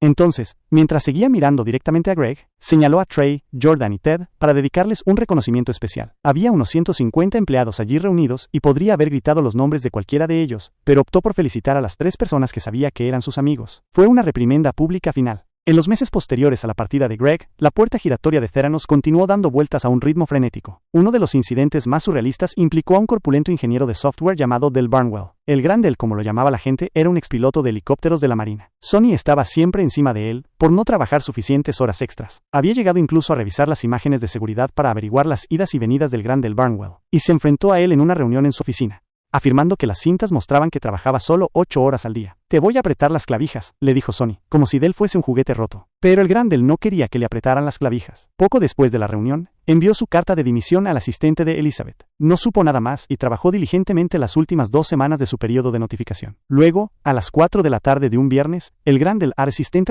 cogió sus pertenencias y se encaminó hacia la salida del edificio. Sony y Elizabeth, de repente, bajaron corriendo las escaleras tras él. No podía irse sin firmar un acuerdo de confidencialidad, dijeron. El Gran Del se negó. Ya había firmado un acuerdo de confidencialidad cuando fue contratado y además habían tenido 2 semanas para programar con él una entrevista de fin de servicio. Ahora era libre de irse como quisiera y tenía la intención de hacerlo. Mientras salía del aparcamiento en su Toyota FJ Cruiser amarillo, Sony envió a un vigilante de seguridad tras él para tratar de detenerlo. El Gran Del ignoró al guardia y se marchó. Sony llamó a la policía. 20 minutos más tarde, un coche patrulla se paró junto al edificio con las luces apagadas. Un Sony muy agitado le dijo al oficial que un empleado había dimitido y se había marchado con propiedad de la empresa. Cuando el agente le preguntó qué se había llevado, Sony dejó escapar con su inglés de acento muy marcado. ¿Ha robado propiedad con la mente? Capítulo 9. El juego del bienestar. Al negocio de Safeway le estaba yendo mal. La cadena de supermercados acababa de anunciar una caída del 6% en sus ganancias durante los últimos 3 meses de 2011. Una actuación decepcionante que su director ejecutivo desde hacía muchos años, Steve Bird, estaba tratando de explicar a la docena de analistas financieros que habían acudido a la presentación de resultados trimestrales de la compañía. Uno de ellos, Ed Kelly, del banco suizo Credit Suisse, pinchaba a Bird por utilizar recompras de acciones para enmascarar los malos resultados. Al reducir la cantidad de acciones en circulación que tenía pendientes, las recompras de acciones podían aumentar artificialmente las ganancias por acción de una empresa, cifras fundamentales en las que se centraban los inversores, incluso si sus ganancias reales disminuían. Era un viejo truco que practicaban los astutos analistas de Wall Street versados en juegos de manos corporativos. Indignado, Bird replicó que no estaba de acuerdo. Estaba convencido de que la suerte de Safeway estaba a punto de mejorar, lo que haría que la compra de sus propias acciones resultara ser una inversión inteligente. Para justificar su optimismo, citó 3 iniciativas que la compañía estaba emprendiendo. Las 2 primeras fueron acogidas con indiferencia, ya que no eran ninguna novedad para una audiencia difícil de complacer. Pero los analistas aguzaron el oído cuando llegó a la tercera. Estamos contemplando un significativo, solo lo voy a llamar un juego del bienestar, dijo de forma críptica. Era la primera vez que Bird hacía mención pública de aquello. No dio detalles, pero el mensaje que se llevaron los analistas fue que la aburrida cadena de comestibles, de 97 años de antigüedad, tenía un plan secreto para reactivar su estancado negocio. Dentro de Safeway, aquel plan secreto recibió el nombre en clave de Proyecto T-Rex. No se refería a otra cosa que a la asociación de la empresa con Theranos, que en aquel momento, febrero de 2012, llevaba 2 años fraguándose. Bird tenía muchas esperanzas puestas en el negocio. Ordenó la remodelación de más de la mitad de las 1,700 tiendas de Safeway para dar cabida a clínicas exclusivas con alfombras de lujo, ebanistería de madera hecha a medida, encimeras de granito y televisores de pantalla plana. Según las instrucciones de Theranos, debían llamarse centros del bienestar y tenían que parecer mejor que un spa. Aunque Safeway estaba asumiendo por sí sola todo el coste de la renovación de $350 millones, Bird esperaba que este desembolso se amortizara una vez que las nuevas clínicas comenzaran a ofrecer los novedosos análisis de sangre de la startup. Unas pocas semanas después de la presentación de resultados, Bird y su equipo ejecutivo llevaron a un grupo de analistas a una tienda de Safeway que estaba a unas pocas millas de su casa, en el pintoresco Valle de San Ramón, al este de Oakland. A los analistas se les enseñó el nuevo centro del bienestar de la tienda, pero Bird se mostró evasivo acerca de qué tipo de servicio iban a ofrecer. Incluso el gerente de la tienda lo desconocía. Theranos había insistido en mantener el más absoluto de los secretos hasta el lanzamiento. Desde que las 2 empresas acordaran hacer negocios juntas, se habían producido algunos retrasos. En un momento dado, Elizabeth le dijo a Bird que el terremoto que azotó el este de Japón en marzo de 2011 estaba afectando la capacidad de Theranos de producir los cartuchos necesarios para fabricar sus dispositivos. Algunos ejecutivos de Safeway encontraron la excusa inverosímil, pero Bird la creyó a pies juntillas. Estaba encandilado con la joven que había abandonado Stanford y con su revolucionaria tecnología. que encajaba perfectamente con su pasión por la asistencia sanitaria preventiva. Elizabeth tenía línea directa con Bird y le contestaba solo a él. Se había establecido una sala de guerra en las oficinas centrales de Pleasanton, donde un pequeño grupo de ejecutivos de Safeway, que estaban al tanto del proyecto T-Rex, se reunía una vez a la semana para discutir sus progresos. Bird asistía a todas las reuniones, ya fuera en persona o por teleconferencia si se encontraba de viaje. Cuando surgían preguntas o problemas que debían ser reclamados a Theranos, él saltaba de sopetón, con lo que se convirtió en el estribillo. Hablaré con Elizabeth al respecto. Larry Renda, la ejecutiva que comenzó en Safeway de adolescente como embolsadora, en 1974, y ascendió por el escalafón corporativo hasta convertirse en una de las mejores delegadas de Bird, y otros ejecutivos involucrados en el proyecto se sorprendieron por la libertad que daba a la joven. Por lo general, hacía que sus adjuntos y socios comerciales de la compañía cumplieran estrictamente los plazos, pero permitía que Elizabeth se saltara uno tras otro. Algunos de los colegas de Bird sabían que él tenía 2 hijos varones. Comenzaron a preguntarse si veía en Elizabeth a la hija que nunca había tenido. Fuese lo que fuese, él era su esclavo. Después de todos los retrasos, la asociación pareció despegar finalmente en los primeros meses de 2012. Como una versión de prueba antes del lanzamiento completo, las compañías habían acordado que Theranos se haría cargo de las analíticas de sangre en una clínica de salud para empleados que Safeway había abierto en sus instalaciones de Pleasanton. La clínica formaba parte de la estrategia de Bird para reducir los costes de atención médica del operador de supermercados al alentar a sus trabajadores a cuidarse más. Se ofrecían chequeos gratuitos. Los empleados que obtenían buenos resultados en ellos tenían derecho a descuentos en las primas de sus planes de salud. Convenientemente ubicado al lado del gimnasio de la sede de Safeway, contaba con un médico y 3 enfermeras tituladas, e incluía 5 salas de examen. También tenía un pequeño laboratorio. Un letrero nuevo en el área de recepción decía: pruebas realizadas por Theranos. La clínica de empleados era parte de la cartera de Renda. Entre otras responsabilidades, ella supervisaba Safeway Health, la filial que Bird había creado para vender a otras compañías los conocimientos en beneficios de salud del minorista. El marido de Renda había perdido su batalla contra el cáncer de pulmón desde que Elizabeth había aparecido por primera vez en Pleasanton 2 años atrás, pero ella esperaba que las pruebas indoloras de punción digital de Theranos les evitaran a otros el tormento que él había soportado en sus últimos meses de vida. Renda acababa de contratar al primer oficial médico jefe de Safeway. Su nombre era Kent Bradley, y provenía del ejército de los Estados Unidos, donde había servido durante más de 17 años, después de asistir a West Point y a la Facultad de Medicina de las Fuerzas Armadas en Bethesda, Maryland. La última tarea militar de Bradley había sido dirigir el ala europea de TRICARE, el programa de seguros de salud para militares tanto en activo como retirados. Entre otras responsabilidades, Renda le asignó al antiguo médico del ejército de voz suave la supervisión de la clínica de las instalaciones. Bradley había trabajado con muchas tecnologías médicas sofisticadas en el ejército,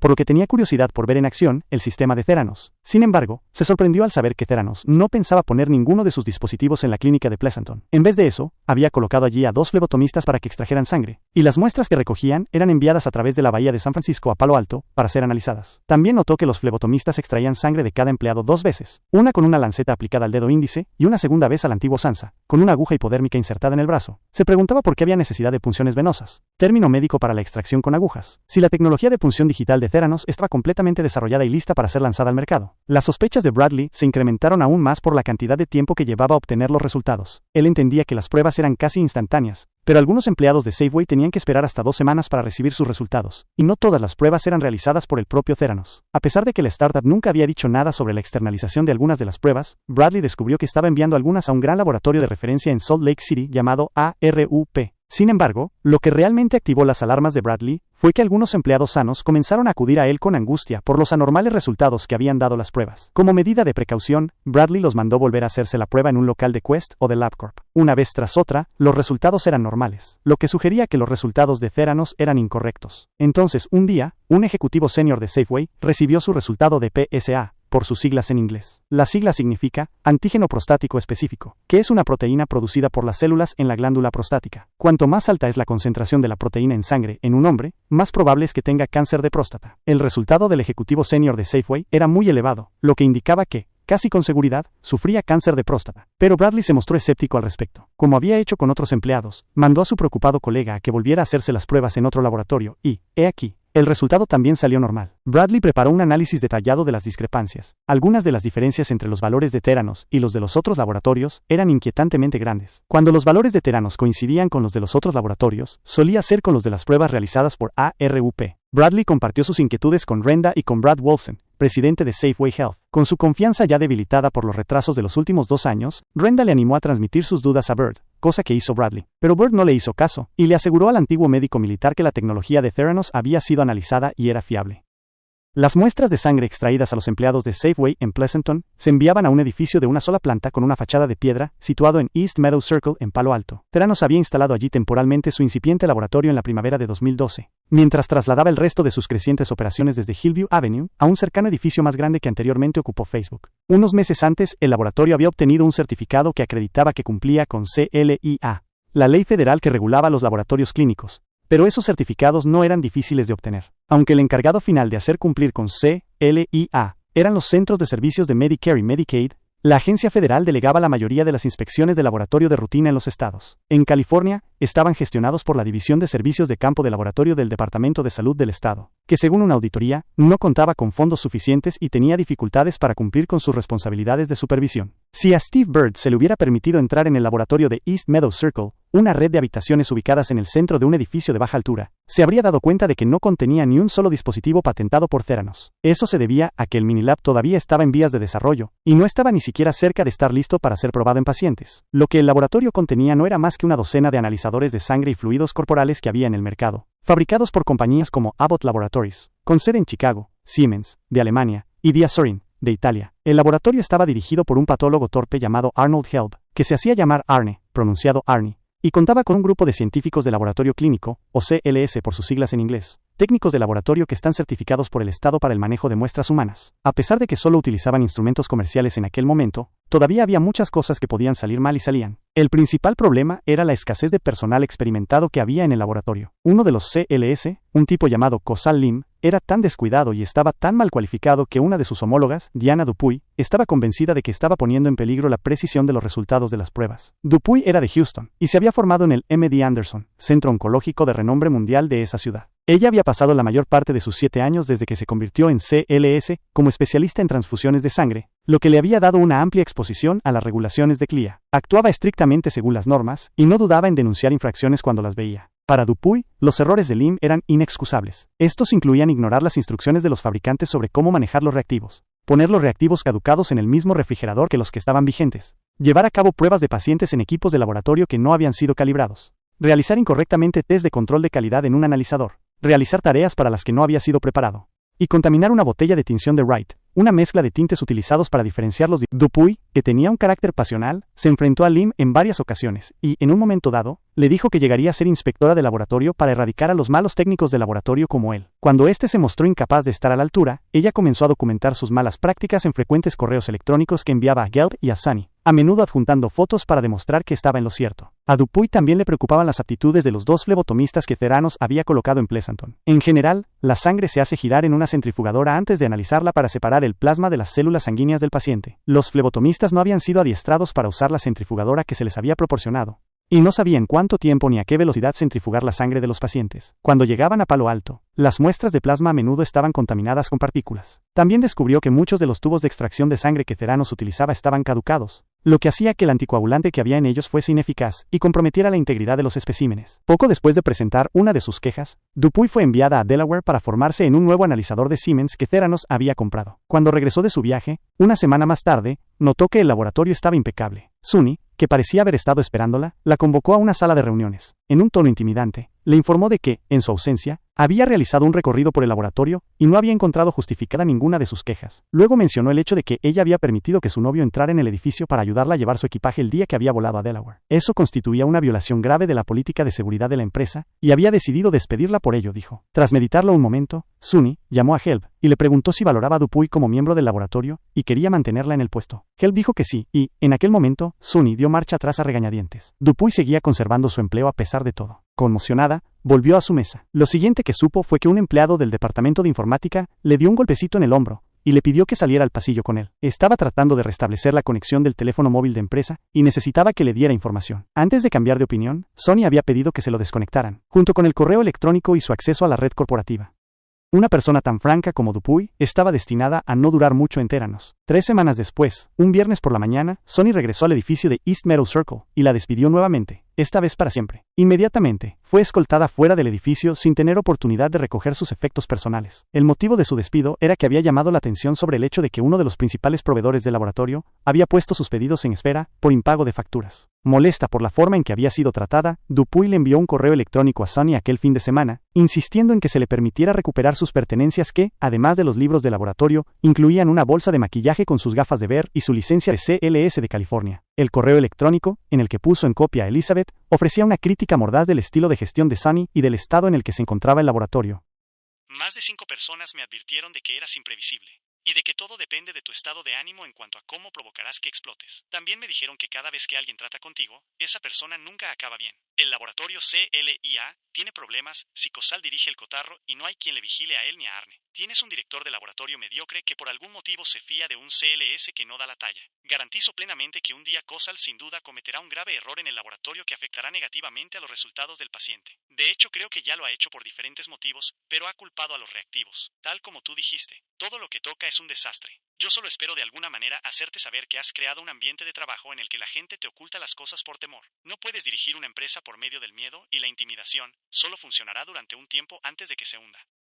Sonny aceptó que alguien se reuniese con ella frente al edificio de East Meadow Circle para devolverle sus pertenencias, pero le advirtió que tendría noticias de los abogados de la empresa. Durante los días siguientes, Dupuy recibió una serie de correos electrónicos de David Doyle, abogado principal de Theranos, redactados con severidad, exigiéndole que firmara una declaración prometiendo devolver a Theranos o destruir permanentemente cualquier material de su trabajo en la empresa y cumplir con sus obligaciones de confidencialidad. Dupuy inicialmente se negó y contrató a un abogado de Oakland para amenazar a la empresa con una demanda por despido improcedente, pero dicho abogado le recomendó que diera marcha atrás y firmara el documento. Cuando Theranos llevó a un importante jurista de Wilson Sonsini, enfrentarse al principal bufete de Silicon Valley era una batalla perdida, le dijo. Ella siguió su consejo a regañadientes. Safeway, por supuesto, no tenía conocimiento de nada de aquello. Continuó permitiendo que Theranos se encargara de los análisis de sangre en su clínica de Pleasanton a lo largo de 2012 y hasta 2013. También comenzó a contratar a flebotomistas para los centros del bienestar que había construido en decenas de sus tiendas en el norte de California. Pero a medida que pasaron los meses, Theranos continuó retrasando la fecha de lanzamiento. A Bird se le preguntó sobre el estado del misterioso juego del bienestar de Safeway en su presentación de resultados del primer trimestre, a finales de abril de 2012. Respondió que aún no estaba listo para el horario de máxima audiencia, pero que cuando la empresa lo revelara, tendría un impacto tangible en sus resultados financieros. En la siguiente presentación, en julio, dijo que se materializaría, con toda probabilidad en el cuarto trimestre. Sin embargo, el cuarto trimestre llegó y se fue sin que se realizara el lanzamiento.